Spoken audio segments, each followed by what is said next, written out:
Greetings from the track side of the tracks in the wilds of Michigan. Hip hoppers, punk rockers, showstoppers, etc., etc. You know who you are. We have another installment of Clash Bedtime Stories for you with the former Lurkers drummer, Peter Haynes. Known to the world as Manic Esso, he only met the only band that matters once. This is his story, and we call it Manic Esso Meets the Only Band That Matters. Well, I said at the time, they remind me of the Monkees, but the Monkees had better songs. I've got a big mouth. I'm better now than I used to be. I did an interview in Sounds and I said something like, they'd shove their grandmothers down the escalator if there was something in it for them. Anyway, that was it. We were based in a place called Fulham. We used to rehearse in the basement of a shop which Beggar's Banquet owned. The Clash were rehearsing in this old disused cinema, and one of our two managers says, "Oh, you've got to be careful what you say here, Pete. I had Joe Strummer's people on the phone today saying, your drummer's got a big mouth." I said, "Oh, well, did they? Well, I'll go down and have a word with them then." And they said, "Funny enough, they were asking if you could go down because they want to talk to you." I said, "Yeah, definitely."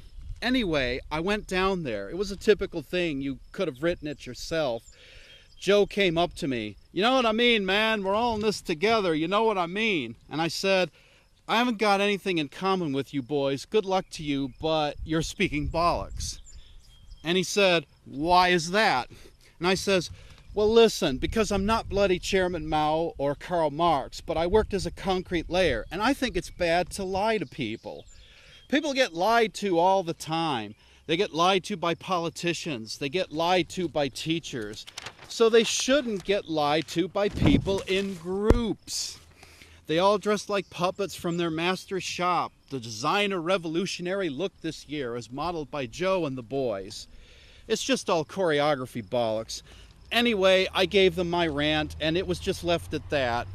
So we shook hands. I said, "Well, best of luck. I'm sorry if you got the wrong end of the stick, boys." There you go. That was it. That was my meeting with the revolutionaries who went out to change society. They were playing the game better than we were, you know, and that's what people do, isn't it? But we did not have the songs as a group, and also you've got to admit, the Clash were a better group. I think we had the edge when it came to whacking it out, but they were a more professional group. They had a set of songs, they knew what they were doing, they had a business plan, they had a biz manager, and it's no surprise, is it? So I wouldn't get upset about it. That's just the way it is. And on that note, that was our friend Manic Esso, May 8th, 2010. One of many pieces on gems and nuggets to be featured in my forthcoming book, Complete Control, Secret History of the Clash. Wait for it. Thank you.